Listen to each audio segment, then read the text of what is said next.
Swami, we can start prayer, Swami. Okay. அருட்பெரும் ஜோதி அருட்பெரும் ஜோதி தனிப்பெரும் கருணை அருட்பெரும் ஜோதி அருட்பெரும் ஜோதி அருட்பெரும் ஜோதி தனிப்பெரும் கருணை அருட்பெரும் ஜோதி எல்லாம் செயல் கூடும் என்னானை அம்பலத்தே எல்லாம் வல்லான் தனையே ஏற்று இன்று வருமோ நாளைக்கே வருமோ அல்லது மற்றென்று வருமோ அறியேன் என் கோவே தொன்று மலவெம்மாயையற்று வெளிக்குள் வெளிகடந்து சும்மா இருக்கும் சுகம் அருள் பழுத்த செலுங்கனியே அகம்பழுத்த சிவஞான அமுதே முத்தி பொருள் பழுத்த அருட்பாவை எமக்களித்த தெய்வ மனப்பூவே என்றும் மருள் பழுத்த அடியேங்கள் மன இருளை அகற்றவர் மணியே மெய்மை தருள் பழுத்த வடலூர் வாழ் ராமலிங்க நின்னருளை சிந்திப்பேனே திருநிலைத்து நல்லருளோடும் அன்போடும் சிறப்போடும் செழித்து ஓங்க ஒரு நிலைத்துவன் மகிழ்வோடு வாழ்வுற வந்தினின் அருள் செய்வாய் இரு நிலத்தவர் என்புற திருவருள் எல் வடிவோடு மன்றில் குரு நிலைத்த சர்க்குரு எனும் இறைவனின் குறைகளில் பதம் போற்றி சாகா கலை கண்ட சதுரா வருக சாந்தம் என்னும் தவளக்கலையை உடுத்தமர்ந்த தலைவா வருக சர்க்குணர்க்கு வேகா காலை விளம்ப வந்த விபுவே வருக பெருவிளக்காம் வெண்பா உரைத்த தனித்தலைமை வெந்தே வருக வியநிலத்தில் பாகார் மொழியார் பற்றறுத்த பரமே வருக பக்திதனை பாரில் எவர்க்கும் படவிரிக்கும் பாங்கே வருக பல்காலும் பாகார் தெய்வ வடற்பதியின் வாழ்வே வருக ராமலிங்க வள்ளல் எனுமோர் மாணிக்க மணியே வருக வருகவே திருவிளங்க சிவயோக சித்தி எல்லாம் விளங்க சிவஞான நிலை விளங்க சிவானுபவம் விளங்க திருவிளங்கு திருத்தில்லை திருச்சிற்றம்பலத்தே திருக்கூத்து விளங்க ஒளி சிறந்த திருவிளக்கே ஒரு விளங்க உயிர் விளங்க உணர்ச்சியது விளங்க உலகமெல்லாம் விளங்க அருள் உதவும் பெரும் தாயாம் மறுவிளங்கு குழல் வள்ளி மகிழ்ந்தொரு பால் விளங்க வயங்குமணி பொது விளங்க வளர்ந்த சிவக்கொழுந்தே அருட்பெரும் ஜோதி அருட்பெரும் ஜோதி தனிப்பெரும் கருணை அருட்பெரும் ஜோதி குருவே சரணம் குருவே துணை அருளே சரணம் அருளே துணை. இணையம் வழி இணைந்திருக்கின்ற எல்லா அன்பர்களுக்கும் இனிய மாலை வணக்கங்கள் குறித்தார்கள். மகிழ்ச்சி அடைகின்றேன். நாம் நிறைய பாடங்களுக்கெல்லாம் விளக்கம் கிடைத்து கொண்டு வருது. உங்களுடைய கருத்துக்கள், உங்களுடைய விமர்சனங்களை கூட நீங்க பதிவு செய்யலாம். அப்பதான் எனக்கு தெரியும் எந்த அளவுக்கு ரசனையோடு இருக்கின்றீர்கள் என்பதெல்லாம் நான் தெரிஞ்சு கொள்வதற்கு எனக்கு ஒரு வாய்ப்பாக இருக்கும். உங்களுக்கு கேள்விகள் இருந்தாலும் ஒரு நாள் நம்ம கேள்வி உரையாடலாக சில விஷயத்தை நம்ம கேட்டு தெரிந்து கொள்ளலாம். சரி, இன்னைக்கு இறை இன்ப குலைவு என்ற ஒரு அதிகாரத்துல 852வது பாடலை விளக்கம் பெற இருக்கின்றோம். வள்ளல் பெருமான் இயற்றிய இந்த 6ஆம் திருமுறை என்பது ஒரு பெரிய பொக்கிஷம். ஒரு பெரிய உண்மையை தொடங்குகின்ற ஒரு ஆரம்ப நூலாக இந்த 19ஆம் நூற்றாண்டில் நமக்கு கிடைத்திருக்கின்ற ஒரு பொன்னான ஒரு நூல் இது. இதற்கு முன்பு நமக்கு நிறைய சித்தர்கள் எல்லாம் நிறைய ஞான கருத்துக்கள், ஞான இலக்கியங்கள் எல்லாம் நமக்கு தந்திருக்கிறாங்க. ஆனால் என்னமோ ஒரு காரணத்தினால அவையெல்லாம் அனித்தியமாக பேரறிவு கொண்டு பார்க்கும் பொழுது எல்லாமே அனித்தியத்துக்குட்பட்டதாக இருக்கின்றது. என்ன செய்வது? இறைவன் முதலில் அனித்திய உலகத்தை காட்டிதான், அதுக்கப்புறம் தான் நித்திய வாழ்க்கைக்குரிய வாழ்வையும், அந்த நித்திய வாழ்வுக்குரிய உடம்பையும் அவனே செய்து தருகின்றான்.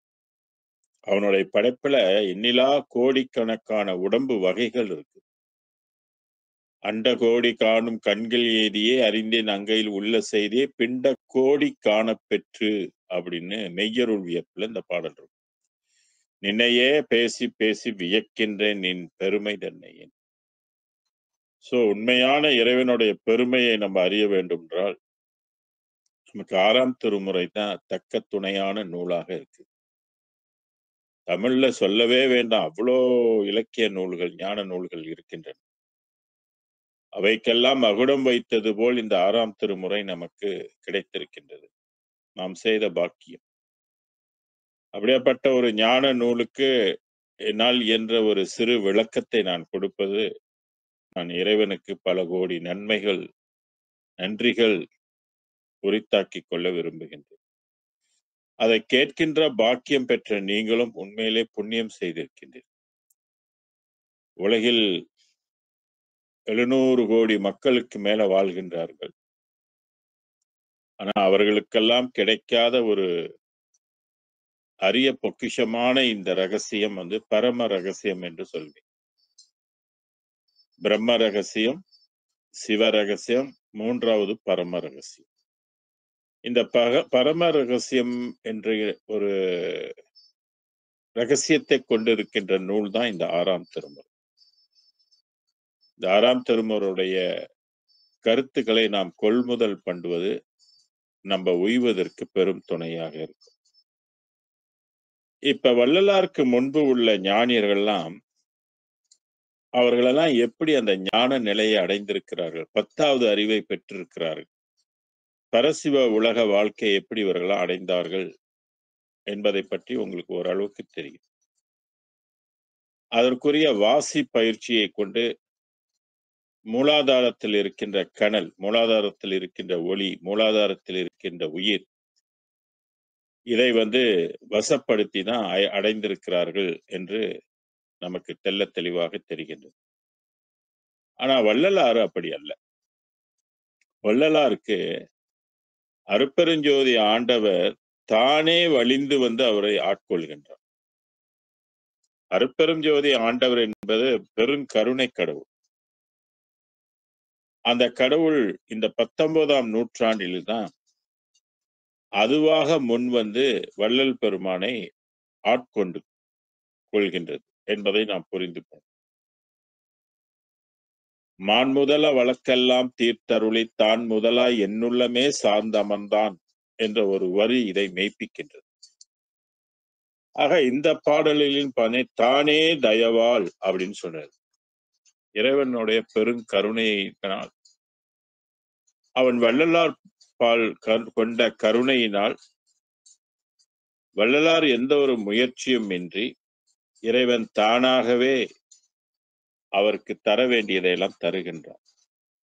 அதனால்தான் இந்த 852வது பாடலே வள்ளலார் செய்த முயற்சிகள் விவரிக்கப்படாமல் இறைவன் தயவால் தானே தனக்கு தந்ததை இங்கு குறிப்பிடுவதனால் தானே தயவால் சிறியர்க்கு தனித்த ஞான அமுதளித்த தாயே.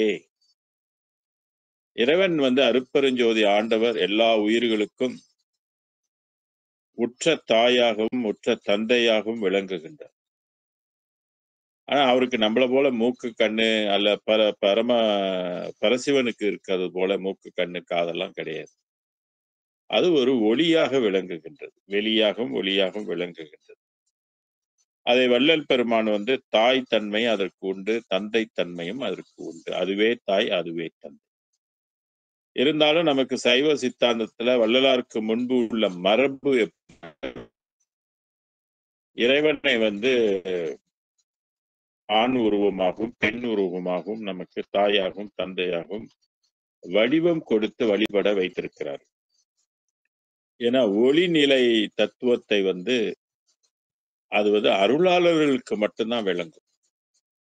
நம்மளை போன்ற மருளாளர்களுக்கு வந்து விளங்குமான விளங்காது. இருந்தாலும் நம்ம எப்படியோ கடவுளை வழிபட வேண்டும் என்ற ஒரு நல்ல கருணையோடு நமக்கு உருவ வழிபாடை அமைத்து கொடுத்திருக்கிறார்.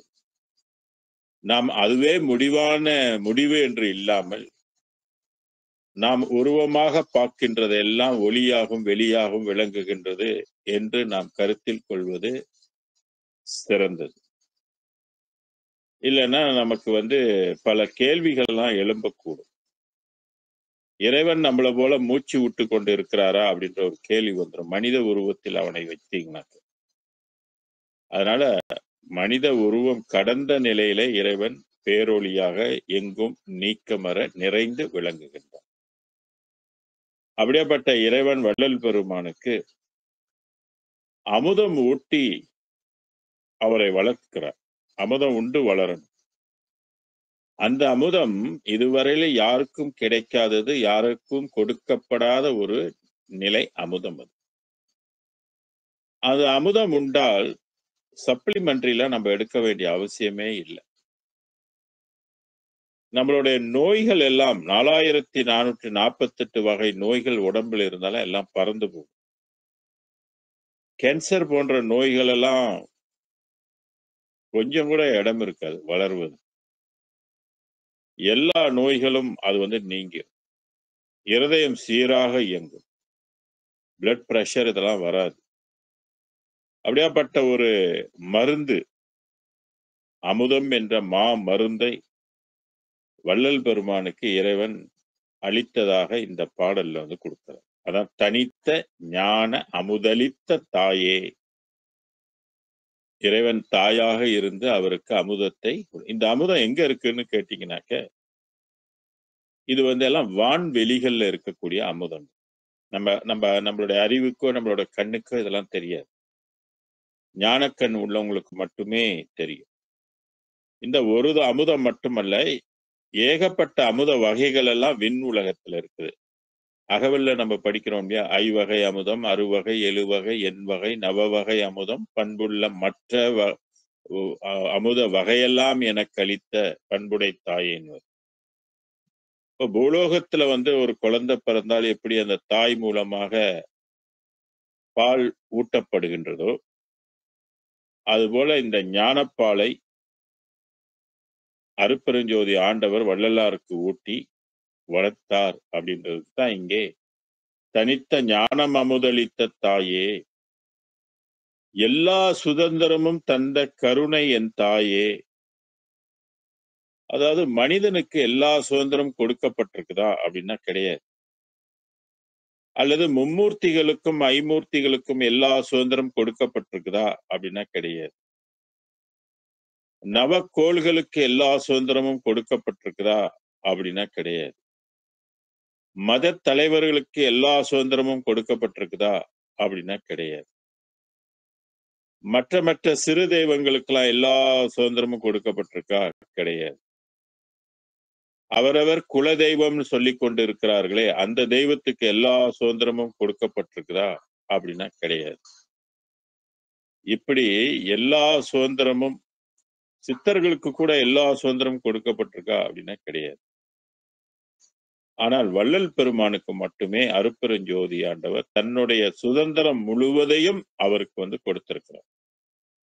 இந்த மாதிரி முழு சுதந்திரம் கிடைக்கப்பெறாத தெய்வங்கள் எல்லாவற்றையும் அது தர முடியுமா? அல்லது பெருநிலை வாழ்வு, பெரும் சுக வாழ்வு, 12 அறிவு தர முடியுமா அப்படின்னா தர முடியாது. இப்ப கிரகங்கள்ல வந்து அறிவுக்குரிய தெய்வமாக புதனை சொல்வார்கள், குருவை சொல்வார்கள். அது எல்லா சுதந்திரமும் அதுக்கு கொடுக்கப்பட்டிருக்குதா அப்படின்னா கிடையாது. அதுபோல ஒரு சித்தி செய்ய வல்ல பிரம்மாவுக்கு எல்லா சுதந்திரமும் கொடுக்கப்பட்டிருக்குதா அப்படின்னா கிடையாது. விஷ்ணு பகவான் எல்லா சுதந்திரமும் கொடுக்கப்பட்டிருக்கானா? கிடையாது. அதுபோல பிரம்மா, விஷ்ணு, ருத்ரன், மகேஸ்வரன், சதாசிவம், விந்து, பரவிந்து போன்ற தெய்வங்களுக்கெல்லாம் எல்லா சுதந்திரமும் கொடுக்கப்பட்டிருக்குதானாக்கா? அவங்களுக்கு எல்லாம் கொடுக்கப்பட்டிருக்கு. இந்த தெய்வங்கள் எல்லாம் பெருநிலை வாழ்வு தர முடியுமா அப்படின்னா தர முடியாது. இதெல்லாம் நம்ம புரிந்து கொள்ளணும். எல்லா சுதந்திரமும் 19ஆம் நூற்றாண்டில் ஒரே ஆளுக்கு கிடைத்த நபர் யாருன்னாக்கா அவர்தான் வள்ளல் பெருமான். அப்ப இந்த ரீதியில நீங்க தெரிந்து கொள்ளணும். வள்ளல் பெருமான் எவ்வளவு ஆற்றல் உடையவர், என்னென்னலாம் செய்ய வல்லவர் அப்படின்றதெல்லாம் நமக்கு விளங்கி இருக்கணும். அதனாலதான் இங்கே சொன்னார் எல்லா சுதந்திரமும் அப்படின்னு சொன்னார். இப்ப மனித வாழ்வில் நமக்கு என்ன பெரிய சுதந்திரம் இருக்குன்னு நினைக்கிறீங்க? இப்ப நாடு நம்ம மலேசியால இருக்கிறோம். நம்மளாம் மலேசியன் தான். இருந்தாலும் மற்ற இனங்களுக்குரிய சுதந்திரம் நமக்கு இருக்குதா அப்படின்ற ஒரு கேள்வி இருக்கு. சில நாடுகள் சிறுபான்மையர் எல்லா சுதந்திரத்தையும் மற்றவர்கள் அனுபவிக்கின்ற சுதந்திரத்தை அனுபவிக்க முடியாது. அதுபோல நம்ம நாட்டிலையும் அது போன்ற ஒரு நிலைத்தன்மை உண்டு. ஆக இந்த மனிதன் எல்லா சுதந்திரத்தையும் பெற்ற மனிதனாக வாழ்வதற்கு வாய்ப்பு இல்லை. ஆனா வள்ளல் பெருமானுக்கு இறைவன் எல்லா சுதந்திரத்தையும் கொடுத்துறான். நீ என்ன செய்யறியோ அதை செய்ப்பான்னு கொடுத்திருக்கிற.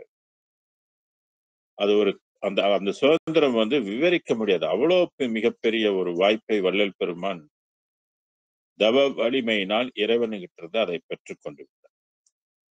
அந்த வள்ளல் பெருமான் என்ன விரும்புறான்னு, நாமும் அது போல் பெற முடியும் என்று சொல்றார். நீங்களும் பெற்றுக்கொள்ளலாம், என்னை போல் நீங்களும் பெற்றுக்கொள்ளலாம் அப்படின்னு அவர் சொல்றாரு நமக்கு. அடுத்து சொல்றாரு, ஊனே விளங்க ஊனமில்லா. ஊன்னா உடம்பு. ஊனே விளங்க, உண்மையான ஊன் நமக்கு கிடைக்கும். அதான் ஊனே விளங்க ஊனமில்லா. அந்த ஊன் எப்படிப்பட்ட உடம்பாக விளங்க வேண்டும்னா, ஊனமில்லாத உடம்பாக விளங்க வேண்டும். இப்ப நம்மளுடைய உயிர் நமக்கு ஒரு உடம்பை செய்து கொடுக்குது. உயிர் தான் உடம்பு செய்து கொடுக்குது என்பதை நம்ம எல்லாம் புரிந்திருக்கோம், நல்லா விளங்கி இருக்கும். அந்த உயிர்ல இருக்கிற ஒரு நடம், அந்த உயிர்ல இருக்கின்ற ஒரு இயக்கம், இன்னும் ஆங்கிலத்தில் சொன்னா அதோடைய சொஃபேர் என்ன செய்ய வல்லது அப்படின்னா, இந்த உலகத்துல வாழ்வதற்கு உடம்பை தயார் செய்து கொடுக்க வல்லது. உயிர் இல்லைன்னா அதை தயார் செய்ய முடியாது. எத்தனை முறை எத்தனை கோடி தடவை நம்ம இறந்தாலும் நம்மளுடைய உயிர் நமக்கு ஒரு உடம்பை செய்து கொடுக்கும். மீண்டும் மீண்டும் உடம்பு எடுத்துக்கொண்டே இருப்போம். இந்த உடம்பு எடுத்துதான் இந்த பூமியில நம்ம வாழ முடியும். அதற்கு என்னென்ன உறுப்புகள் வேண்டும் எல்லாம் கரெக்டா பெர்ஃபெக்டா 10 மாதத்துல செய்து வெளியே தள்ளி விட்டுரும். அதுதான் குழந்தை பேரு அப்படின்னு சொல்லி நம்ம பிறப்பெடுக்கின்றோம். அப்படியாப்பட்ட அந்த ஊன் 10 மாதம் அந்த உயிர் நமக்கு செய்து கொடுக்குது இல்லையா? அந்த ஊனுக்கு ஊனம் இருக்கா? ஊனம்னா குற்றம். குற்றம் இருக்குதா அப்படின்னா இருக்கு. சரீரம் குற்றங்கள் 4448 வகை நோய்களுக்கு ஆட்படுகின்ற ஊனைத்தான் இந்த உயிர் செய்து தருது. இந்த உயிருக்கு ஊனமில்லாத உடம்பை செய்து கொண்டு கொடுக்கின்ற பாக்கியம் உண்டா, அந்த அமைப்பு உண்டா அப்படின்னாக்கா இல்லவே இல்லை. இந்த உலகத்துல ஜப்பான்காரர்கள் ஆய்வு செஞ்சிருக்கிறாங்க. இந்த உலகத்துல மக்கள் இறக்கிறது பெருவாரியாக எதுல இறக்குறாங்கன்னாக்கா 95% பேர் நோயால் தான் இறந்து போறாங்க அப்படின்றது அவங்க கணக்கெடுத்திருக்கிறாங்க. மற்றதெல்லாம் ஆக்சிடென்ட்ல இறந்து போறது, மற்றது சர்டன் பெர்சன்டேஜ் தற்கொலையில இறந்து போறது. தற்கொலை எல்லாம் மிக குறைந்த பெர்சன்டேஜ் தான். ஆக்சிடென்ட்லாம் ரொம்ப குறைந்த பெர்சன்ட் தான். ஆனா ஒவ்வொரு மனிதனும் நோயால் இறந்து போறது 95% பேர் நோயால தான் இறந்து போறாங்க. இதத்தான் நமக்கு சித்தர்கள் எல்லாம் சொன்னாங்க. இந்த உடம்பு எடுத்தால் ஜப்பான்காரன் கண்டு தொன்னு சொல்வதற்கு முன்பே நம்மளது முன்னோர்கள், ஞானிகள், ரிஷிகள் பற்பல வைத்திய நூல்கள் எல்லாம் என்ன சொல்லி வச்சிருக்கிறாங்கன்னா, இந்த சரீரம் எடுத்தால் உனக்கு 4448 வகை நோய்கள். அகஸ்திய முனிவர் இப்படிலாம் சொல்லியிருக்கிறாரு. அவருடைய நூல்லயும் சொல்லியிருக்கிறார். ஆக பல 5000 ஆண்டுகளுக்கு முன்பே இந்த சரீரம் எடுத்தா 4448 வகை நோய் வரும்னு சொன்னா, நீங்க நினைச்சு பாருங்க இந்த உடம்புல வாழ்வது சாத்தியமா? ஒரு மகிழ்ச்சியாக, இன்பமாக நம்மலாம் வாழ முடியுமா? யோசனை பண்ணி பாருங்க. வீட்டுக்கு வீடு நோயாளிகள் இருப்பாங்க. மருத்துவமனைகள்லாம் பெருகி கொண்டு தானே வருது. மருந்துகள் எல்லாம் பெருகி கொண்டு தானே வருது. இன்னைக்கு இந்த நோய்களுக்காக நாம சாப்பிடுகின்ற மருந்துகள் வந்து என்னென்ன பக்க விளைவுகளை தந்து நம்மள சீக்கிரம் கொண்டு போகுது. அது தெரியுங்களா?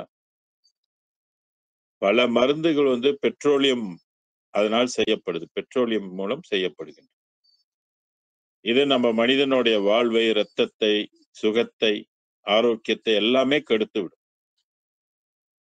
அது மாதிரி நம்ம சாப்பிடுகின்ற உணவுகள்லாம் அந்த காலத்துல வந்து சிறு தானியங்களை நிறைய சாப்பிட்டு வந்தாங்க. கம்பு, கேழ்வரகு, கைக்குத்தல் அரிசி, இந்த மாதிரி மூலப்பொருட்கள். அதை கொண்டு தான் எல்லாம் நம்ம வந்து சாப்பிட்டு உடம்பை வளர்த்தோம். இன்னைக்கு அப்படியா? இல்ல. இன்னைக்கு வந்து நிறைய ஜங்க் ஃபுட் எல்லாம் வந்துருச்சு. நிறைய கலப்படங்கள். நல்ல கெமிக்கல்ஸ் போட்டு சுத்தி செய்யப்பட்ட உணவுகள். பெஸ்டிசைட்ஸ், மருந்து வகைகள், செடிகளுக்கு அடிக்கிற மருந்து வகைகள். இந்த மாதிரி ஏகப்பட்ட மருந்து வகைகள் எல்லாம் கொண்டு இயற்கை உரத்துக்கு பதிலாக செயற்கை உரத்தை கொண்டு இன்னைக்கு உள்ள மனிதர்கள் வாழணும் அப்படின்றது ஒரு கட்டாயத்துக்கு வந்து தள்ளப்பட்டுடும். அதன் விளைவு என்னன்னு கேட்டீங்கன்னா நமக்கு நோய்கள். இதனாலதான் நம்மளோட உடம்பு வந்து முன்பு உள்ளவர்களோட உடம்பு மாதிரி இந்த உடம்பு இருக்குல்ல. அன்னைக்கெல்லாம் பாருங்க, பெண்கள் எல்லாம் நிறைய பிள்ளைகள் எல்லாம் பெற்றுக்கொண்டு இன்ன வரைக்கும் ஆரோக்கியமாக இருப்பாங்க. ஆனா இன்றைக்குள்ள பெண்கள் நிறைய பிரச்சனைகளோடு வாழ்வார். இதுக்கெல்லாம் உணவு தான் அடிப்படையாக இருக்கு. ஆக நமக்கு என்ன தெரிஞ்சு போச்சுன்னாக்க, இந்த உடம்பு வந்து குறைபாட்டுக்கு உட்பட்டது.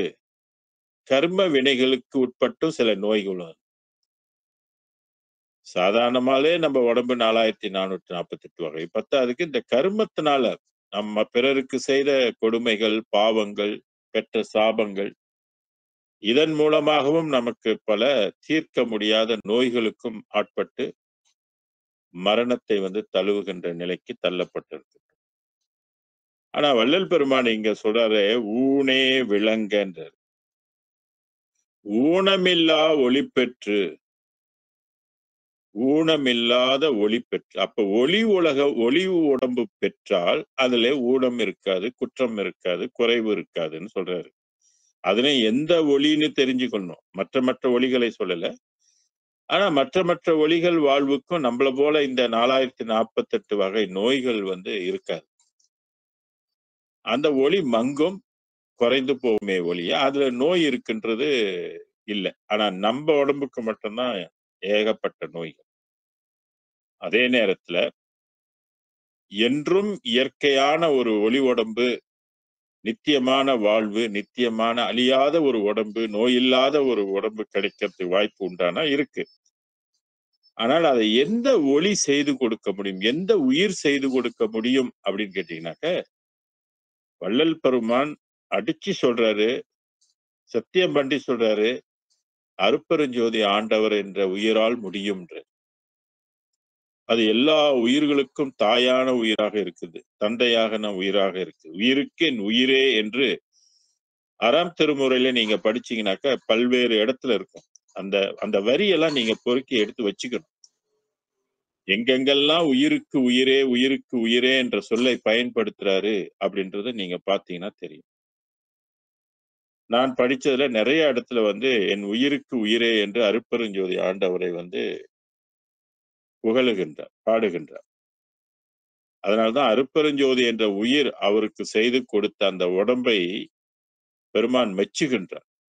அதனால்தான் அண்ட கோடி காணும் கண்கள் எய்தியே அறிந்தேன் அங்கையில் உள்ள செய்தியை பிண்டகோடி காணப்பெற்று நின்னையே பேசி பேசி வியக்கின்றேன் நின் பெருமை தன்னையே. மெய்யருள் வியப்புல இந்த பாடல் இருக்குது, நீங்க போய் பார்க்க. ஆக நின்னையே பேசி பேசி வியக்கின்றேன். ஏன்னா அதுகிட்ட இருக்கின்ற அந்த உடம்பை அமைத்து தருகின்ற ஒரு முறை அந்த உயிர்கிட்ட மட்டும்தான் இருக்கு.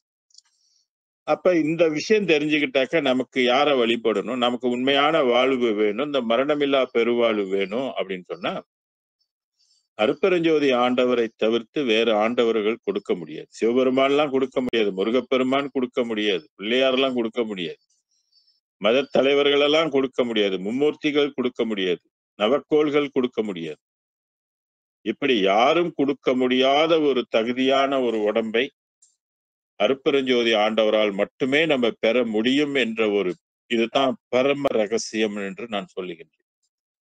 இந்த பரம ரகசியத்தை நீங்கள் எல்லாம் தெரிந்திருக்கணும். பரம ரகசியத்தை தெரிந்தால்தான் அது மேல பற்று நமக்கு வரும். உய்யணும்னு ஆர்வம் உடையவர்கள்லாம் இருக்கிறார்களா?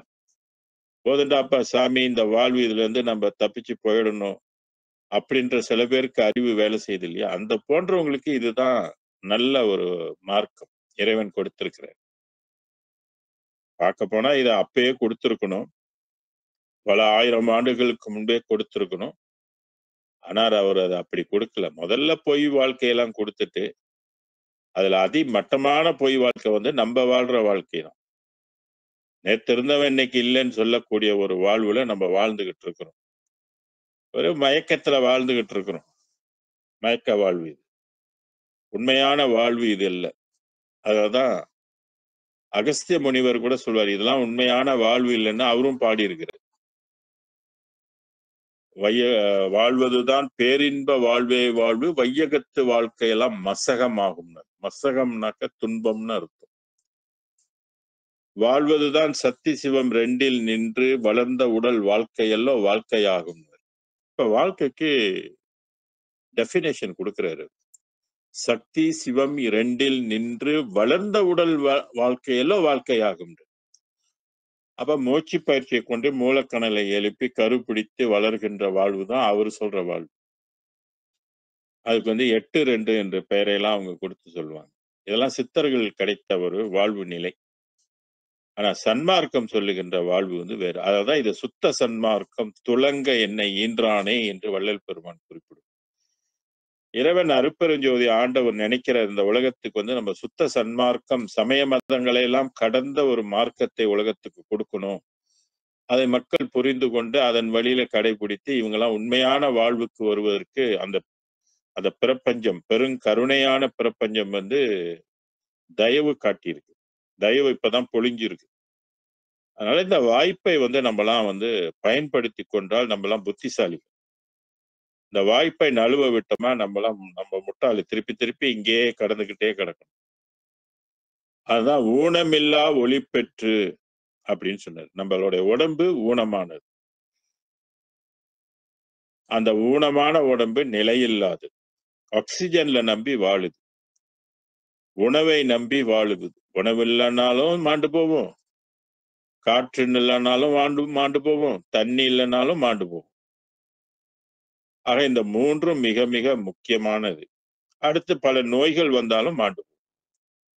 அதான் ஜப்பான்காரன் கண்டுபிடிச்சிருக்கிறான் பாருங்க. 95% இந்த உலகத்துல உள்ளவங்க எல்லாரும் நோயால் மாண்டு போகின்றார்கள். முதுமையால் மாண்டு போன்றவர்கள் மிக குறைவு. அதனால நமக்கெல்லாம் ஊனமில்லாத ஒரு உடம்பு வேணும்னா யாரை பிடிச்சுக்கணும்னு இப்ப யோசனை பண்ணுங்க. அருட்பெருஞ்சோதி ஆண்டவர் வள்ளல் பெருமானுக்கு ஒரு வரத்தை கொடுத்திருக்கிறார். தேகாதி உலகமெல்லாம் செய்ய பணித்த தெய்வம் சொல்வார். தேகாதி உலகமெல்லாம், இந்த உலகத்தில் உள்ள எல்லா உயிர்களுக்கும் அழியாத உடம்பை செய்து கொடுப்பா அப்படின்னு அவருக்கு வரத்தை கொடுத்திருக்கிறார். அப்ப வள்ளல் பெருமானும் இந்த உடம்பை நமக்கு செய்து தர முடியும். அப்ப அவர் வழியில நம்ம போகணும் இல்லையா? அதனால்தான் சொன்னாரு, என் பால் வருபவர்க்கின்றே அருள் ஈகின்றேன் ஈகின்றேன் ஈகின்றேன் என்றேன். அவருடைய வழி என்ன வழி? நம்ம சில சினிமா படத்துல சொல்வாரு ரஜினிகாந்த், என் வழி தனி வழி. அதெல்லாம் இங்க இருந்து எடுத்ததுதான். 6ஆம் திருமுறையிலிருந்து எடுத்த வரிகள் தான். அந்த தனி வழியை நம்ம வந்து வள்ளலாருடைய தனி வழி வந்து நம்ம வந்து தெரிஞ்சிருக்கணும். ஜீவகாருண்ய நெறி, உயிர் கருணை நெறி, கருணை உணர்வை பெருக்கின்ற நெறி. ஏன்னா நம்மளுடைய மனவெளியில வந்து கருணை மிக கம்மி. அதனால சிறுகருணைன்னு சொல்லுவாரு. சிறுகருணை கொண்டு பெருங்கருணையை பெற வேண்டும் என்பது நமக்குள்ள விதி.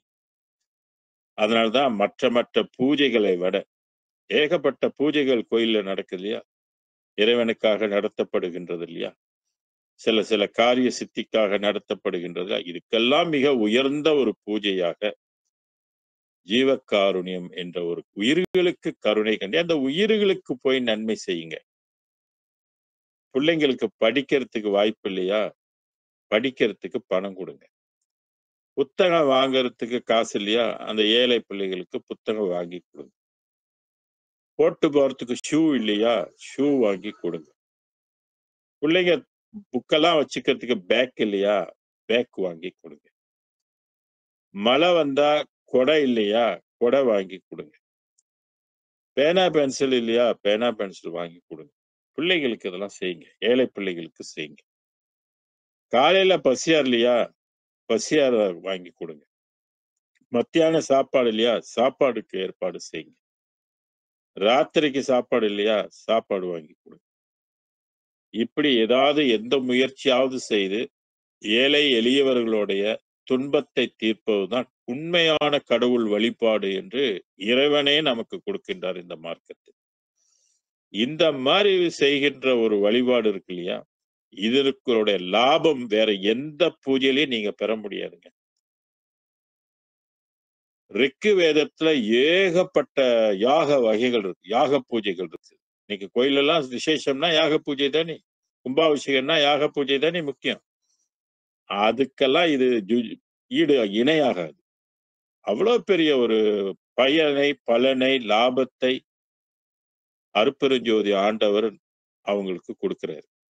அப்ப நம்ம இதை பயன்படுத்திக்கணும்ல, இந்த லாபத்தை நம்ம பயன்படுத்தி கொள்ளணும் இல்லையா? அதனால ஓல்ட் ஃபோக்ஸ் உள்ள பாருங்க, வயதானவர்கள் அவங்களுக்கு என்ன தேவை, என்ன செய்ய முடியும்? பள்ளிகளுக்கு போங்க, பள்ளிகளுக்கு என்னென்ன தேவைப்பட முடியும்? இந்த மாதிரி காரியங்களை வந்து செய்வதுதான் உண்மையான கடவுள் வழிபாடு. இதை தனி மனிதனாகவும் இருந்து செய்யலாம், கூட்டு முயற்சியாகவும் செய்யலாம். ஒரு திருவிழா வருது, பெரிய அளவுல அன்னதானம் நடக்கணும். ஒரு ஆள் செய்ய முடியலன்னா பல பேர் செஞ்சு கூட்டாக செய்து பலருடைய பசிப்பிணியை வந்து போக்கலாம். சரி, அடுத்து மருத்துவம். மருத்துவம் செய்வதற்கு நோய்வாய்ப்பட்டால் அந்த நோய்களை தீர்ப்பதற்கு நம்ம பொருளுதவி செய்யலாம். இந்த மாதிரி வகையில நம்ம வந்து மற்ற உயிர்களுடைய துன்பம் தீர்ப்பதுதான் கடவுள் வழிபாடு.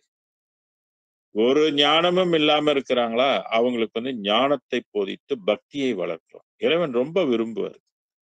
பெரிய அருட்பெருஞ்சோதி பெருமான் பெரும்புகழை பேசுவதே பெரும்பேரென்று உணர்ந்தேன் என்று வள்ளல் பெருமான் பாடுகிறார். எப்பாரும் எப்பதமும் எங்கனம் நான் சென்றே எந்தை நினது அருட்புகழை இயம்பியிடல் வேண்டும். அப்ப இறைவனுடைய புகழை வந்து எடுத்து சொல்லி அவர்களை வழிபட வைக்கும். இது ஒரு மிகப்பெரிய லாபம். முடிந்த அளவுக்கு கொலைகளை எல்லாம் அவங்க வந்து தவிர்க்க சொல்லணும். கொலையும் புலையும் தவிர்த்தால் அது அவங்களுக்கு மிகப்பெரிய மேன்மை கொடுக்கும். பல்வேறு துன்பத்துக்கெல்லாம் கொலை புலையும் ஒரு காரணம், பூர்வீக கர்மாவும் ஒரு காரணம் அப்படின்னு இருக்குது. அதனால மெல்ல மெல்ல அவங்களுக்கு பக்குவமா எடுத்து சொல்லி உணவின் சீர்கேடை பற்றி சொல்லணும். நம்ம உடம்பு எதற்காக அமைக்கப்பட்டது, அதனுடைய விவரத்தை அவங்களுக்கு வந்து எடுகேஷன் பண்ணணும். எல்லா தெய்வங்களின் தரத்தை பற்றி எடுத்து அவங்களுக்கு எடுகேட் பண்ணணும். அப்பதான் சன்மார்க்கத்தினுடைய வழிக்கு அவங்கலாம் வருவாங்க. இல்லைன்னா வரமாட்டாங்க. இரண்டாவது, நம்மளுடைய வாழ்வு அனித்திய வாழ்வு, நித்திய வாழ்வு இல்லை என்பதை எச்சரிக்கணும். உண்மையான வாழ்வு பெற வேண்டும். ஒளி உடம்பு பெற்று வாழ்ந்தாதான் உண்மையான வாழ்வு. இது டெம்பரரியான வாழ்வு தான் கடவுள் நமக்கு கொடுத்திருக்கிறான்.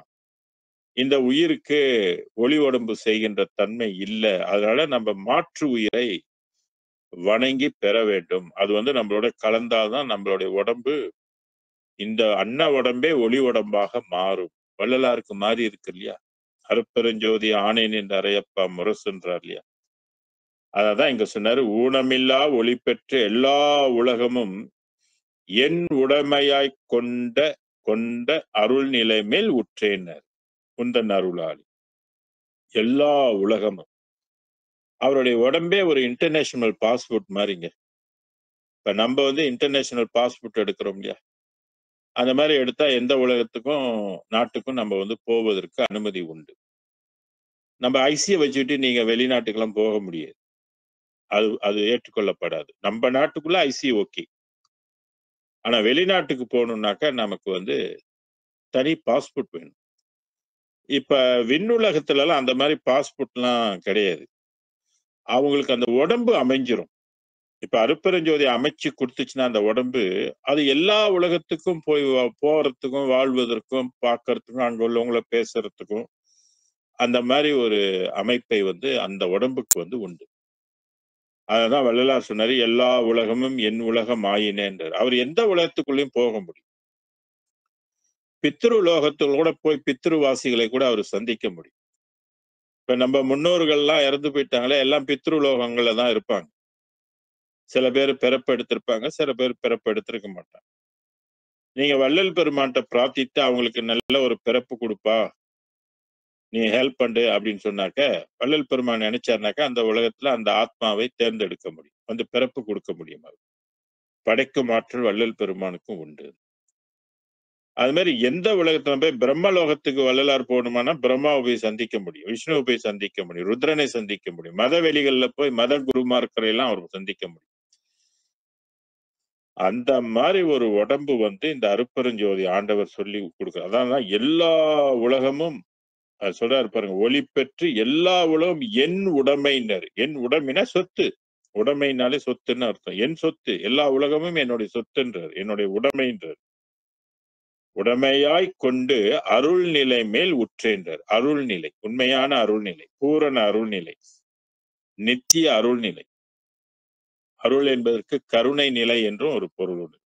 இறைவன் பெருங்கருணையாக பெருவெளியில் விளங்குகின்றார், பெரும் சுகத்தை கொண்டு விளங்குகின்றார்.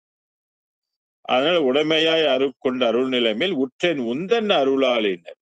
எப்படி நான் அடைஞ்சேன் அப்படின்னா, என்னோட முயற்சியிலே நான் அடையல, உன்னுடைய அருள் உன்னுடைய கருணையினால் நான் அடைந்தேன், நீ என்னை அடைய வைத்தாய் அப்படின்னு சொல்றார். அதனாலதான் வள்ளல் பெருமான் இந்த உலகத்துக்கு எதுக்கு வந்தாருனாக்க, அருளை பெறுவதற்காக வந்தார். அகத்தே கருத்து புறத்தே வெளுத்திருந்த உலகர் அனைவரையும் ஜெகத்தே திருத்தி அவரும் சன்மார்க்க சங்கம் அடைவித்திட இந்த யுகத்தை வருவிக்க உற்றேன், அருளை பெற்றேன் அப்படின்னு சொல்லுவார். அப்ப மனிதன் இந்த உலகத்துல வாழுகின்றவன் வெறும் பொருளை மட்டும் பெறுவதற்கு முயற்சி செய்து கொண்டிருப்பதோடு அவன் கொஞ்சம் அருளையும் சம்பாதிக்கிறதுக்கு முற்பட வேண்டும். அருளை எப்படி சம்பாதிப்பது அப்படின்னு கேட்டீங்கன்னா, ஜீவகாருண்யம். அருட்பெருஞ்சோதி ஆண்டவரை தினமும் நினைந்து நினைந்து தேங்காய் உடைக்கணும், பலா வைக்கணும், அபிஷேகம் பண்ணணும், ஆராதனை பண்ணணும், நைவேத்தியம் பண்ணணும், அதெல்லாம் சொல்லல அவரு. இன்னைக்கு உலகத்தில் வந்து எத்தனையோ கோடி மக்கள் இஸ்லாம் மதத்தை தழுவுகின்றார். அவங்க எல்லாம் கடவுளை வந்து மண்டியிட்டு கையேந்தி தலையை வந்து முட்டி பூமியில முட்டி இறைவனை வந்து நினைத்தே பூஜை செய்கின்றார். ஒரு ஊதுபத்தி கூட கொளுத்துறது, வெத்தலை பாக்கு கிடையாது, வெளிச்சம் வெறும் விளக்கேத்துறது கூட கிடையாது. அப்ப இந்த 7வது வெளிக்குரிய இறைவன் அதை ஏற்றுக்கொள்கின்றான். அந்த ஒளி ஏற்றுக்கொள்ளுது, அந்த வழிபாட்டை ஏற்றுக்கொள்ளுது, அவங்களுடைய வணக்கத்தை வந்து ஏற்றுக்கொள்ளுது. அதே மாதிரிதான் அதை விட அப்பால் பெருங்கருணையான இறைவன் நம்ம கிட்ட என்ன கேட்பாரு? ஏன் தேங்காய் உடைக்கலன்னு கேட்க போறாரு? ஏன் எனக்கு பழம் வைக்கல, பாயாசம் வைக்கலன்னு கேட்க போறாரு? அவனுக்கு பசி ஏதுங்க? ஔவையார் சொல்றாங்க, பராபரைக்கு உறக்கம் இல்லை, பசியும் இல்லை என்று. அப்படி நமக்கு அவனுக்கு பசி இருப்பதா நினைச்சு இறைவன் சாப்பிடுவதாக நினைத்து நம்ம வந்து இது பண்ணி கொண்டு இருக்கோம். ஆனா உண்மையிலே இறைவன் நம்மளோட இதை உண்டு அவன் வாழ வேண்டிய அவசியம் அவனுக்கு கிடையாது. அவன் இந்த உலகத்தில் உள்ள எல்லாத்துக்கும் பசி ஆற்றுவிக்கின்ற பொறுப்பை கொண்டிருக்கின்றான். அதான் இரு உலகத்தார் பசி நீக்க வல்லீர் என்று வள்ளலார் பாடுவார். இரு உலகத்தார்னா ஒண்ணு பூமி, இன்னொன்னு வான் உலகம். வான் உலகத்துல உள்ளவங்களுக்கு அவன் அமுதம் வைத்திருக்கிறானே பசிச்சா சாப்பிடறதுக்கு. நமக்கு பூமியில எவ்வளோ உணவுகள் படைத்திருக்கிறோம். அதெல்லாம் மனுஷன் போட்டு என்ன பண்ணி போடுறான்? கெடுத்து போடுறான். கெடுத்து விஷத்தை சாப்பிடுற மாரி நமக்கு வச்சிருக்கிறான். இன்னும் சில பொருட்கள் பிளாஸ்டிக்ல வந்து சாப்பிடுற மாரியும் வச்சிருக்கிறான். இதெல்லாம் நம்ம திருத்திக் கொண்டால் நீண்ட ஆயுளோடு வாழலாம். இல்லன்னா நோயோட தான் வாழ வேண்டிய சூழ்நிலை நமக்கு ஏற்பட்டுவிடும். அதனால பெற்றேன் உந்தன் அருளாலேன்னு அப்ப வாழ்க்கையில நம்ம வந்து அருளை வந்து சம்பாதிக்கணும். பொருள் இல்லார்க்கு இவ்வுலகம் இல்லை, அருள் இல்லார்க்கு அவ்வுலகம் இல்லைன்னுவான். இதெல்லாம் நீங்க கேட்டிருப்பீங்க. உயிர் என்ற உயிர் பொருள் இல்லைன்னாக்கா, உயிர் இல்லைன்னா இந்த பூமியில நீங்கள் வாழ முடியாது. அதே மாரி அருள் இல்லை என்றால் அந்த உலகத்துல வாழ முடியாது. அந்த உண்மையான உலகத்துக்கு போக முடியாது. அருள் பல்வேறாக விரிந்திருந்தாலும் அதுல உண்மையான அருள், பேரருள், நித்திய வாழ்வை தரக்கூடிய அருள் வந்து அருட்பெரும் ஜோதியோட தனிப்பெரும் கருணை தான். இந்த அருளை பெறுவதற்குத்தான் இப்ப உலகம் வந்து நமக்கு வழி விட்டு இருக்குது. சிற்றபையின் விளக்கம் துலங்குகின்றது உலகில் அப்படின்னு வள்ளலார் சொல்லுவாரு. அப்ப நம்மலாம் புரிஞ்சுக்கணும், நமக்கெல்லாம் ஒரு ரிசர்வ் செய்யப்பட்ட ஒரு உலகம் இருக்குது. அந்த உலகத்தை நாம் வந்து அடைவதற்கு முயற்சிப்பதுதான் மனித வாழ்க்கையில உன்னதமான பணியாக இருந்தால் ஆன்ம லாபம் பெறலாம். ஓகே, அடுத்த வரிக்கு போகுமே. வானே மதிக்க. வான் வந்து அனந்தம் கோடி தெரியுங்களா? வான்னா வெளி. வெளி வந்து 1, 2 இல்ல. அது அனந்தம் கோடிகளாக இருக்கின்றது. அந்த அனந்தம் கோடி உலகத்துல ஒரு உலகம் தான் நித்திய உலகம், மற்றமெல்லாம் அனித்திய உலகமாக இருக்குது. அப்ப ஏற்கனவே மற்ற வான் உலகத்துல தேவலோகம்லாம் இருக்குது, இந்திரலோகம் இருக்குது, சித்தர் லோகம் இருக்குது, புத்தர் லோகங்கள்லாம் இருக்குது. மதவெளிகள், மதலோகத்துல உள்ளவங்கலாம் இருக்கிறாங்க. அப்ப நம்ம பூமியில எப்படி பல கோடி மக்கள் வாழ்கின்றனர், அதுபோல ஒவ்வொரு வெளிகளிலும் சத்தி சத்தர்கள் என்று வள்ளல் பெருமான் குறிப்பிட்டார். மண்ணுலகத்திலையும் சத்தி சத்தர்கள் இருக்கிறாங்க, விண்ணுலகத்திலையும் சத்தி சத்தர்கள் வந்து இருக்கிறாங்க. அவங்கெல்லாம் மதிக்கன்னா போற்று. வானே மதிக்க சாகாத வரனாய். எக்காலத்துல ஒளி உடம்பு எடுத்துட்டா அந்த ஒளி உடம்பு செத்து போகாதுங்க. ஆனால் வேற எந்த உடம்பு எங்க எடுத்திருந்தாலும் அந்த உடம்புக்கெல்லாம் மரணம் வரும் என்பது வள்ளல் பெருமானுடைய 12 அறிவை கொண்டு விளங்கிக் கொண்ட ஒரு விளக்கம் இது. அதனால்தான் மற்றறிவோம் என சிறிது தாழ்ந்திருப்பீரானால் மரணம் என்னும் பெரும்பாவி வந்திடுமே அந்தோ சற்று முத உம்மால் தடுக்க முடியாது சமரச சன்மார்க்க சங்கத்தவர்கள் அல்லால் ஏற்றி நின்று தடுக்க வல்லோர் எவ்வுலகில் எவரும் இல்லை கண்டீர் அப்படின்னாரு. எவ்வுலகில் எவரும் இல்லைன்னா பராபர உலகம் வரைக்கும் இல்லைன்னு அர்த்தமாயிடுச்சு. சத்தியம் இதன் மொழி. சத்தியம் பண்ணி சொல்றாரு. நமக்கு இதெல்லாம் தெரியாது இல்லையா? நமக்கு என்ன தெரியும்? ஒரு மண்ணாங்கட்டி நமக்கு தெரியாது. தெரிந்தவர் சொல்றாரு, உணர்ந்தவர் சொல்றாரு, அறிந்தவர் சொல்றாரு, சத்தியம் பண்ணி சொல்றாரு. போச்சு, எந்த உலகத்திலையும் மரணம் இருக்குது, எல்லா உலகத்துக்கும் மரணம் உண்டு என்பது தீர்மானம் ஆயிடுச்சு. இதனால என்ன என்ன அடிபட்டு போச்சுன்னா நம்மளுடைய இந்து மதம் எல்லாம் அடிபட்டு போச்சுங்க. இன்னைக்கு வச்சு உயரத்துக்குரிய வழிபாடுகள் ஓடல. ஏதோ பொழப்பு ஓட்டிக்கிட்டு இருக்கிறாங்க, அவ்வளவுதான். ஓட்டணும்னு ஓட்டிக்கிட்டு இருக்கிறாங்க. நம்ம உய்ய போறோமா இல்ல அதிலே உருண்டுகிட்டு இருக்க போறோமான்னு நம்ம தான் முடிவு பண்ணணும்.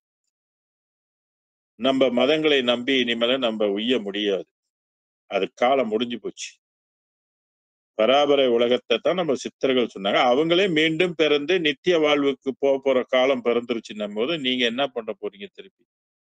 இதெல்லாம் புரிந்துக்கணும். இதைத்தான் பரம ரகசியத்துக்குள்ள இதெல்லாம் அடங்கும்.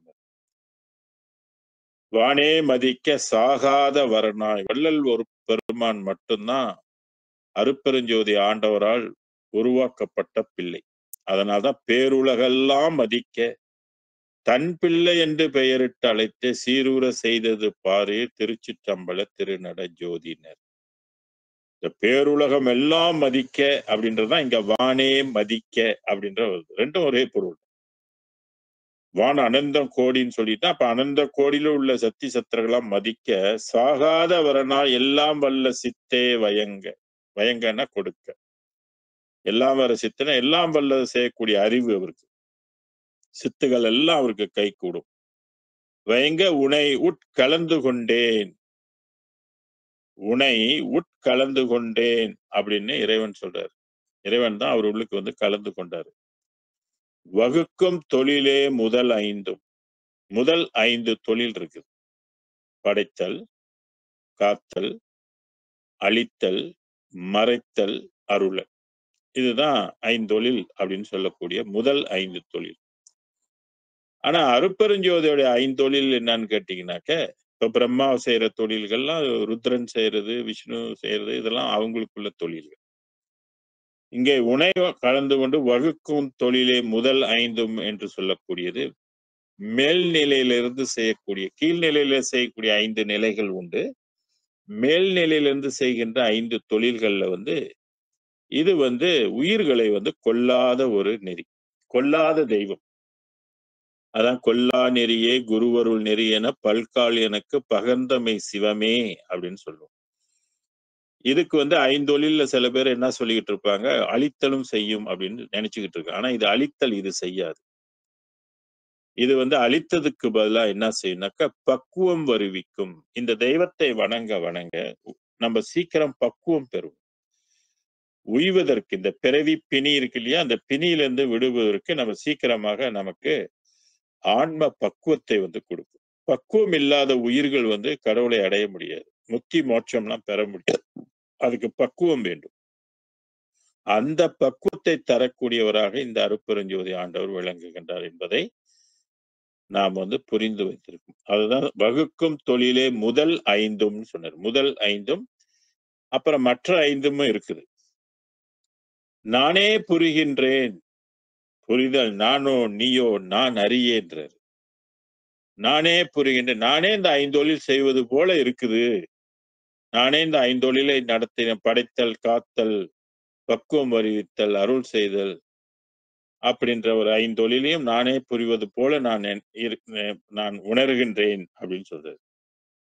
அதே நேரத்துல நானோ நீயோ நான் அறியேன். அத நீதான் சரியா இல்ல நான் தான் சரி. ஏன்னா 2 பேரும் ஒன்றாயிட்டாங்க இல்லையா, ஒருமை ஆயிட்டாங்க இல்லையா. அந்த இடத்துல அந்த பிரித்து பேதம் பார்க்க முடியல என்பதனால நானோ நீயோ நீ சரியா நான் சரியா தெரியலையே. நான் செய்வது போல இருக்குது ஆனா நீ செய்யற, நீ செய்வது போல இருக்கு ஆனா நான் செய்யறேன் அப்படின்ற தன்மையோடு வள்ளல் பெருமான் அதை அனுபவ ரீதியாக உணர்கின்றார். அததான் நானே புரிகின்றேன். புரிதல் நானோ நீயோ நான் அறியேன். அந்த வேற்றுமை செய்து என்னால பார்க்க முடியல. நான் நீ என்னும் பேதமில்லா நடம் செய் கருணை நாயகனேன். நான் நீ என்னும் பேதம். இப்ப நாம் வந்து கடவுள் வேறு நாம் வேறு, நம் உலகம் வேறு கடவுள் உலகம் வேறு. இங்கே வள்ளல் பெருமான் நான் நீ என்னும் பேதம், பேதம் இல்ல அப்படின்னு சொல்றாரு. நடம் செய் கருணை நாயகனே. நடம் செய்கின்றார் இறைவன், நடம் புரிகின்றார். இப்ப வள்ளலாரும் நடம் புரிகின்றார். இந்த ஒருமைதான் வள்ளல் பெருமான் பெற்ற ஒரு பெரிய பாக்கியம். 19ஆம் நூற்றாண்டில் இப்படி ஒரு ஆன்மீக ரகசியம் இது. இதுவரையில நம்ம சைவ சித்தாந்த ரகசியம் படிச்சிருக்கிறோம், கேட்டிருக்கிறோம்.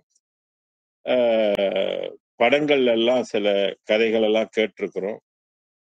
ஆனால் இது அதுக்கெல்லாம் அப்பாற்பட்ட ஒரு உண்மை. இதை நம்ம மறுக்கவே கூடாது. அதை புரிதல் தான் நமக்கு வந்து தேவைப்படுத ஒழிய மறுக்கிறதுக்கு சான்ஸே இல்லை. மறுத்தால் நட்டம் நமக்கு தான், இறைவனுக்கு நட்டம் கிடையாது.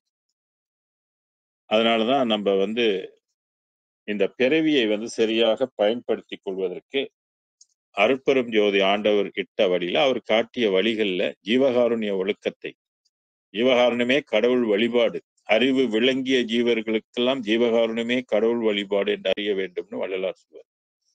எங்கே கருணை இயற்கையில் உள்ளன அங்கே விளங்கி அருட்பெரும் சிவமே, யாரே எனினும் இறங்குகின்றார்க்கு சீரே அளிக்கும் சிதம்பர சிவமே. ஆக இதெல்லாம் உறுதிப்படுத்துது. கருணை நெறிதான் உண்மையான கடவுள் வழிபாடு. அது ஒரு எறும்பா கூட இருக்கலாங்க. எறும்புக்கு கூட நீங்க அதோடைய பசிய தீர்த்தீங்கனாக்க, அது கூட ஒரு பெரிய புண்ணியமாக இறைவன் ஏற்றுக்கொள்கிறார். பிறர் நலன் கருதி நீங்கள் வழிபாடு செய்வது இறைவன் மகிழ்ச்சி அடைகின்றான். பிறர் நலனுக்காக பிரார்த்திப்பது, பிற உயிர்களுக்காக பிரார்த்திப்பது, பிற உயிர்களின் பசியை போக்க முயற்சிப்பது, அது எல்லா உயிர்களுக்கும் பசிக்கு உணவு கிடைக்க வேண்டும் என்று நினைப்பது கூட இறைவன் மகிழ்கின்றான். வள்ளல் பெருமான் இதெல்லாம் ஒரு சின்ன குடிசையில இருந்துகிட்டு, இவ்வளவு பெரிய பூஜைய செஞ்சிருக்கிறாரு. அவர் யாகம் வளர்க்கல, அபிஷேகம் பண்ணல, காவடி எடுக்கல. இப்படி ஒரு உயர்ந்த கடவுள் நிலை அடைஞ்சிருக்கிறான்னா, நம்மலாம் யோசிக்க வேண்டாமா? உண்மை நிறையை நம்ம புரிந்து கொள்வதற்கு 6ஆம் திருமுறைய ஏ டூ இசட் படிக்கணும். படிச்சு அதனுடைய பொருளை எல்லாம் நம்ம விளங்கிக் கொண்டால், நாமும் வள்ளலார் பெற்ற பேறுகளை இந்த ஜென்மத்தில் என்னாலும் ஏதோ ஒரு ஜென்மத்துல சத்தியமா பெறுவோம் என்பது இறைவனே நமக்கு 5 சத்தியம் பண்ணி கொடுத்திருக்கிறார். அப்ப என்ன பயம்? பாடுபடுவதுதாங்க நம்ம வேலை. பலன் கொடுக்க வேண்டியது அவனுடைய வேலை. ஆக நம்ம பாடுபடுவோம். அடுத்து சிற்றபை விளக்கம். 144வது பாடலாக இந்த சிற்றபையை பற்றி பெருமான் பாடல் அமைத்திருக்கிறார். மனிதன் உலகத்துல பிறக்கும்போது இந்த மண்ணுலகம் தான் நமக்கெல்லாம் தெரியும். மண்ணுலகத்துல 100 சொச்சம் நாடுகள் இருக்குது. 120க்கு மேற்பட்ட நாடுகள் இந்த மண்ணுலகத்துல இருக்குது. சிறு நாடுகள் இருக்குது, பெரிய நாடுகள்லாம் இருக்குது. ஆனா இந்த வெளிகள்ல சிற்றபை வெளி, பொற்சபை, சிற்றபையும் பொற்சபையும் சொந்தமெனதாச்சி சித்தர்களும் முத்தர்களும் பேசுவதன் பேச்சின்வர். ஆக இந்த சிற்றபை விளக்கம் என்பது இது ஒரு தனி வெளி. இறைவன் வெளியாக இருக்கின்றான். இறைவன் உலகமெல்லாம் வெளிக்கூறாக இருக்கின்றது. ஆக சிற்றபை என்பதும் வெளிதான், பொற்சபை என்பதும் வெளிதான், ஞான சபை என்பதும் வெளிதான். 3 சபைகளும் அருட்பெருஞ்சோதி ஆண்டவருக்கு சொந்தமான சபைகள்னு சொல்லுவாங்க. சபைனாலே வெளி. இந்த தலைப்புல 10 பாடல்கள் அமைத்திருக்கிறாரு. அதுல 144வது பாடல்களுக்கு இன்னும் ஒரு 15 நிமிஷம் நேரம் இருக்கறனால இத பேசுவோம். கரண வாதனையால் மிக மயங்கி கலங்கினேன் ஒரு கலைகணம் அறியே. கரண வாதனை. நீங்கெல்லாம் கட்டாயம் அந்த 36 தத்துவம் படிச்சு தெரிஞ்சிருக்கும். 60 தத்துவம் உடல் தத்துவம், 36 தத்துவம் உள்ள தத்துவம். இந்த உள்ள தத்துவத்தை அதுல கரணம் என்பது அடங்கியிருக்கு. ஆன்ம தத்துவம் 24 இருக்குது. அந்த ஆன்ம தத்துவத்துக்கு அப்பாலாக மனம், புத்தி, சித்தம், அகங்காரம் என்று 4 அமைந்திருக்கு. கடவுள் அமைச்சிருக்கிறார். இந்த மனம் புத்தியாகவும் இருக்கும், மனம் சித்தமாகவும் இருக்கும், மனம் அகங்காரமாகவும் இருக்கும். 4 ஃபெக்கல்டிஸ், 4 பிரிவுகள்னு சொல்றாங்க. இந்த மனம் இருந்தாலே வாதனை இருக்கும். வாதனைன்னா துன்பம். வள்ளுவர்கிட்ட கேட்டா அவர் சொல்றாரு, தனக்குவமே இல்லாதான் தாள் சேர்ந்தார்கல்லால் மனக்கவலை மாற்றல் அரிதுன்பார். எப்ப மனிதனுடைய மனக்கவலை எல்லாம் போகும்னாக்க, அது இந்த மனதுல இருந்தா நடக்காது தம்பி.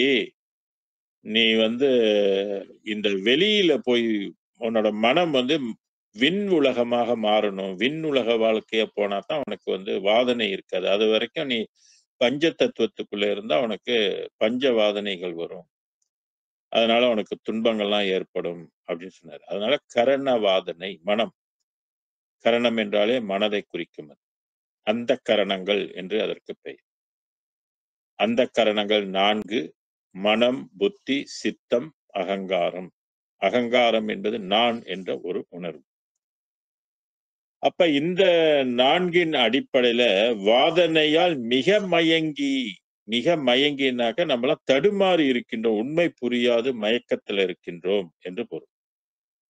இந்த மயங்கி என்ற சொல் நிறைய சித்தர்கள் பாடல்களிலும், வள்ளலாருடைய பாடல்களிலும் நிறைய இடத்துல நாம் காண முடியும். இவர் எந்த மயக்கத்தை சொல்றாரு? பொதுவா மயக்கம் என்பது நம்ம மயங்கி கீழே விழுவதுதான் மயக்கம் அப்படின்னு சொல்லுவோம். இல்ல பிரஷர் கூடிட்டுனாக்கா, ஐயோ! தலையெல்லாம் சுத்துது. எனக்கு ஒரே மயக்கமா இருக்கும். பசிக்கு உணவு குடுக்கலன்னா, சில பேருக்கு பசி மயக்கம் வந்துரும். இந்த மாரி ஹார்ட் அட்டாக் வருவதற்கு முன்பு சில பேருக்கு மயக்கம் வரும். தலைவலி உள்ளவங்களுக்கும் தலையெல்லாம் சுத்துது, மயக்கமா இருக்குதுன்னு சொல்லுவாங்க.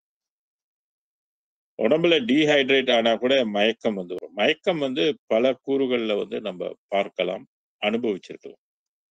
ஆனா இந்த ஆன்மீகத்துல சொல்கின்ற மயக்கம் என்ன? திருக்குறள்ல கூட மயக்கத்தை பத்தி சொல்றாரு. காமம், வெகுளி, மயக்கம் இவை 3 நாமம் கெட கெடும் நோயினர். மரநோய் எப்ப நீங்கும்னாக்க, காமம் நீங்கணும். அடுத்து மயக்கம் எல்லாம் நீங்கணும். அடுத்து சினம் நீங்கணும். காமம், வெகுளி, மயக்கம். இவை 3 நாமம் கெட கெடும் நோயினர். இது 3 இல்லாமல் ஆக்கிட்டாக்க உனக்கு மரண பயம் இல்ல, உனக்கு மரணம் வராதுன்னு திருவள்ளுவர் சொல்வார். ஆக இது 3 நம்மளை போட்டு மயக்குது என்பதை இங்கே வள்ளல் பெருமானும் குறிப்பிடார். அதனால்தான் கரணவாதனையால் மிக மயங்கி கலங்கினர். திருமூலர் சொல்வார், மண்ணிற் கலங்கிய நீர் போல் மனிதர்கள். இந்த மனிதனை பார்த்து திருமூலர் என்ன சொல்றாரு? நீங்களாம் எப்படி தெரியுமா வாழ்றீங்க? மண்ணுல கலங்கின நீர் போல அப்படின்னாரு. எல்லாம் கலங்கி கிடக்குறீங்க. தெளிவில் என்றாரு. ஏன்னா அந்த மனம் அப்படிப்பட்ட மனம் அது. மற்ற வெளிகளுக்கெல்லாம் தெளிவு உண்டு. அதுல சமரச சன்மார்க்க வெளி மிக தெளிவான ஒரு நிலையை காட்டக்கூடியது. அதனாலதான் கலங்கி மயங்கின்னு சொல்லாம கலங்கின்னு சொன்னாரு. ஒரு கலைக்கணம் அறியே. இந்த கலைகளை பற்றி எந்த கலைகளும் நான் தெரியல எனக்கு அப்படின்னு சொல்றாரு. இருந்தாலும் மரணம் நீக்கிட வந்து நிற்கின்றேன் அப்படின்னு பெருமான் பாடுகின்றார். இறைவனை நினைத்து பாடுகின்றார். நம்மலாம் பாடி இறைவனோட அருளை பெறணும் என்பதற்காக இந்த பாடலை நமக்கு தருகின்றார். மரணம் நீங்கிட எல்லாத்துக்கும் மரணம் வருது. ஆனா அந்த மரணத்திலிருந்து விடுபடுவதற்கு எவ்வளவு பேர் முயற்சிக்கிறோம்? இது போன்ற ஞானங்களை எத்தனை பேர் படிச்சு கொடுக்குறாங்க? எத்தனை கோயில்ல சொல்லி கொடுக்குறாங்க? எல்லாம் புறச்சடங்கும் புற ஆரவார பூஜைகளும் தான் ஓடிக்கிட்டு இருக்குது. அதுல இருந்து என்ன அறிவு நம்ம கொள்முதல் பண்ணிக்கிட்டோம்? அதை கொண்டு உய்ய முடியுமா? உய்ய முடியாது. மரணம் நீக்கிட நீங்க 6ஆம் திருமுறை தான் உங்களுக்கு வழிகாட்டும். அதனால இங்க வள்ளல் பெருமான் இந்த 6ஆம் திருமுறைக்குள்ள உள்ள பாட்டு, மரணம் நீக்கிட வந்து நிற்கின்றேன். இந்த மரணம் இந்த ஜென்மத்துல மட்டும் இல்லைங்க. எத்தனையோ கோடி ஜென்மமா பிறப்பு, இறப்பு, பிறப்பு, இறப்புக்கு ஆட்பட்டு நம்ம வந்து கொண்டு இருக்கிறோம். இத புரிஞ்சுக்கிட்டு தான் நம்ம இறைவன்ட்ட வேணும். அப்பா போதும் அப்படின்றது. அதான் வள்ளல் பெருமானுக்கு இது புரிஞ்சு போச்சு. அதனால அவரு சொல்றாரு, மரணம் நீக்கிட வந்து நிற்கின்றேன். வள்ளலே உன்றன் மனக்குறிப்பு அறியேன். நீ என்ன என்னான்னு நினைக்கிற? எனக்கு என்ன பண்ணுவ? ஏது பண்ணுவ? என்னைப் பற்றி நீ என்ன கருத்து கொண்டிருக்கன்னு எனக்கு ஒன்றுமே குறிப்பு எனக்கு தெரியல. குறிப்பு அறியேன் அப்படின்னு சொல்றாரு. இரணன் என்றனை எண்ணியிடேல் குற்றமுடையவன் கொள்ளாதவன் என்று என்னை நீ எண்ணியிடேல் எண்ணிடாத. பிறிதோர் இச்சை ஒன்று இல்லேன். எனக்கு வேற இச்சை ஒண்ணும் இல்ல. பெரிய பணக்காரன் ஆகணும், கோடீஸ்வரன் ஆகணும் அப்படின்லாம் இல்ல. எல்லாம் என் கால்ல விழுவணும், என்னை தூக்கிட்டு ஆடணும் அப்படின்லாம் எனக்கு இச்சை இல்ல. இந்த உலகத்தை என்ன ஆளணும், பெரிய மந்திரி ஆகணும், அகோங்க ஆகணும், அதெல்லாம் எனக்கு ஒன்றும் ஆசை இல்ல. எந்த ஆசையும் எனக்கு இல்ல. இந்த மரணத்திலிருந்து நான் விடுபடணும். திருப்பி திருப்பி நான் அந்த பூமிக்கு பிறக்கக் கூடாது. நீ எதையாவது பண்ணு. நீ என்ன பண்றியோ நான் ஏத்துக்கிறேன் அப்படின்னு சொல்லி, எனக்கு வேற இச்சை ஒன்று இல்லேன் அப்படின்னு சொன்னாரு. அப்ப அவருடைய ஆசை என்னவா இருந்திருக்கும்? என்னுடைய ஆசை எழுகடலினும் பெரிதுன்னுவாரு. அதெல்லாம் நம்மளால நினைச்சு கூட பார்க்க முடியாது. 7 கடல் எவ்வளவு பெருசு. அப்ப அவருடைய ஆசை எவ்வளவு பெரிய ஆசையாக இருந்திருக்கும். இன்னைக்கு ஒவ்வொரு மனிதனுக்கும் பூலோகத்துல உள்ள மயக்கத்துல இருக்கிறவன்கிட்ட போய் ஆசை என்னன்னு கேட்டாக்க, அவன் எல்லாம் பூலோகத்துல உள்ளதையே ஆசையை குறிப்பிட்டிருப்பான். பாவம் பிட்டி ஃபெலோ. இங்கே வள்ளல் பெருமானோட ஆசை என்னன்னாக்க, மரணத்தை நீக்குவது ஆசை. அப்ப அந்த அந்த சைல்டு என்ன சைல்டு? அது என்ன இருக்கும்? என்ன கேட்குது இறைவன்கிட்ட? மரணத்தை இல்லாத ஒரு வாழ்வு எனக்கு வேணும். அதனால எனக்கு வேற எந்த இச்சையும் கிடையாது அப்படின்னு. மற்ற இச்சைகள் எல்லாம் சிறிது நேரம் தான். கோடிக்கணக்கான சொத்து இருந்தும் உயிர் இல்லைன்னா நீங்க அனுபவிக்க முடியாது. அது தெரியுங்களா? வயது முதிர்ந்து போனா நோயில கடந்து நம்ம அல்லல் படும். என்ன வாழ்க்கை இது? அதனாலதான் வள்ளல் பெருமான் எவ்வளோ சிறு வயதிலேயே அவருக்கு இதெல்லாம் புரிஞ்சதுனாலதான் இறைவனிட்டது வேண்டும். இச்சை ஒன்று இல்லேன் எந்தை நின் உபய சரணம் ஈந்தருள்வாய் வடல் அரசேனர். நின் உபயம் சரணம். உபயம் என்பது என்னன்னு கேட்டீங்கன்னா அவனுடைய இறைவனுடைய உள்நிலை, உள் உணர்வு உபயம் சொல்றது. எந்தை நின் உபய சரணம். உன்னுடைய திருவடியில உன்னுடைய உலகத்துல நான் வந்து சரணம் அடையணும். அந்த சரணம் அடைவதற்கு ஈந்து அருள்வாய் வடல் அரசேனர். வடல் என்பது வடக்கு திசையில் உள்ளதை குறிக்கும். வடல் அரசே வருவார் அடைத்து வாடி வடலூர் வடத்திசைக்கேன்னு சொல்றாரு. அதான் வடல் அரசே சத்திய சபை தனிப்பெரும் பதியேனர். சத்திய சபை, சபைனா உலகம், சத்தியமான உலகம், நித்திய உலகம், என்றும் குறையாதது, என்றும் அழிவில்லாதது, வேறொன்றால் அழிக்கப்பட இயலாத உலகம். அதனால அந்த வந்து சத்திய சபை என்று சொன்னார். சிற்சபை, சிற்சபையும் பொற்சபையும் சொந்தமென அந்த சத்திய சபை தான் சிற்சபை அப்படின்னு சொல்லுவாரு. தனி பெரும் பதி, பதிகளுக்கெல்லாம் பதியாக விளங்குகின்ற பதிதான் இந்த அருட்பெரும் ஜோதி என்ற ஒரு பதி. இந்த பதி நமக்கு இதுவரையில ஒரு 2002 ஆண்டுகள் 202 ஆண்டுகள் ஆயிடுச்சு. 19ஆம் நூற்றாண்டுல தான் இந்த பதியை பற்றி தெரிஞ்சு கொள்ளணும் அப்படின்னு விதி மனித குலத்துக்கு. 200 ஆண்டு ஆன கூட இன்னும் எல்லாரும் தெரிந்து கொண்டார்கள்னு நம்ம சொல்ல முடியாது. ஒரு சிலர் தெரிஞ்சவங்க என்ன செய்யறாங்க, சன்மார்க்கத்துக்குள்ள வந்துடுறாங்க. அதான் கண் கொண்ட பூதலம் எல்லாம் சன்மார்க்கம் கலந்து கொண்டே பண் கொண்ட பாடலில் பாடி படித்து பரவுகின்றார். விண் கொண்ட சிற்றபை ஒன்றே எங்கும் நிறைந்து விளங்குகின்றது. என் கொண்ட மத மார்க்கம் யாவும் இறந்தனவே அப்படின்னு வள்ளல் பெருமான் ஒரு பாட்டை அமைத்திருக்கிறார். அறிவு விளங்கியவர்கள் எல்லாம் வந்து சிற்றபை வாழ்வை பற்றி சிந்திக்கிறாங்க. அதுக்குரிய கடவுளை எல்லாம் கும்பிட வந்துட்டாங்க. கடைசியில எல்லாம் நீக்கமற எது விளங்குதுன்னா சிற்றபை ஒன்றுதான் விளங்குது. அதுதான் சிற்றபையில் விளங்குகின்ற தெய்வம், அதே தெய்வம்.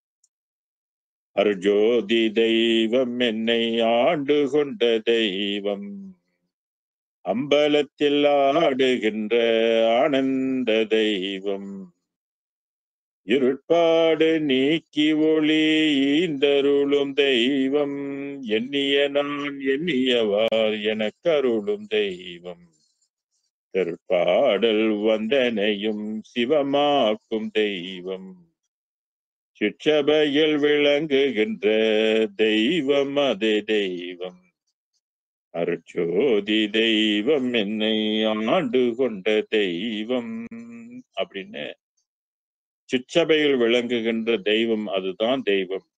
அந்த சபையை விளக்குகின்ற பாடலாக 10 பாடல்கள் இதுல வந்து பெருமான் நமக்கு வந்து தந்திருக்கிறார். நேரம் இருக்கிறப்ப நீங்க அதெல்லாம் படித்து பார்த்து பயனடையுமாறு, பிறவி பயனை நீங்களாம் அடைய வேண்டும் என்ற பெருநோக்கோடு பெருங்கருணையோடு இறைவனே உயிர் கொடுத்த தலைவனே நமக்கு வந்து இந்த வேதத்தை கொடுத்திருக்கிறாரு. அதனால எந்த அச்சமும் பட தேவையில்லை. சன்மார்க்க விஷயத்தை வந்து புரிந்து கொள்ளுங்க. பரம ரகசியத்தை வந்து அறிந்து கொண்டு உங்களுடைய ஆன்மா முத்தி நிலையும் மோட்ச நிலையும் நித்திய வாழ்க்கையும் நித்திய இன்பத்தையும் பெற வேண்டும் என சிந்தனை செய்யுங்கள்.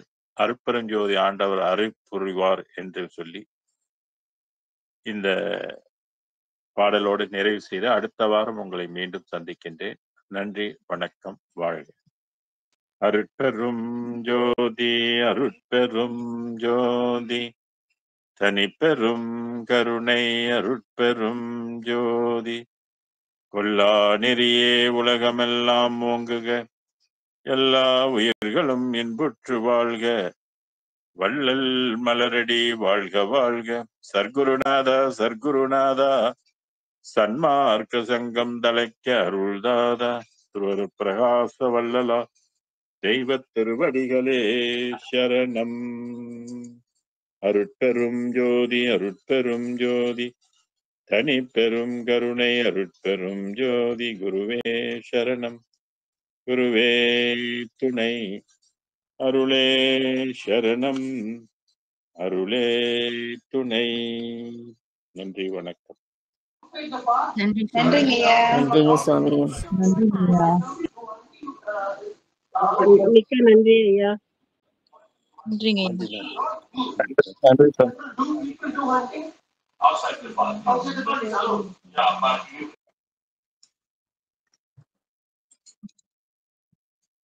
நன்றி ஐயா, நன்றி.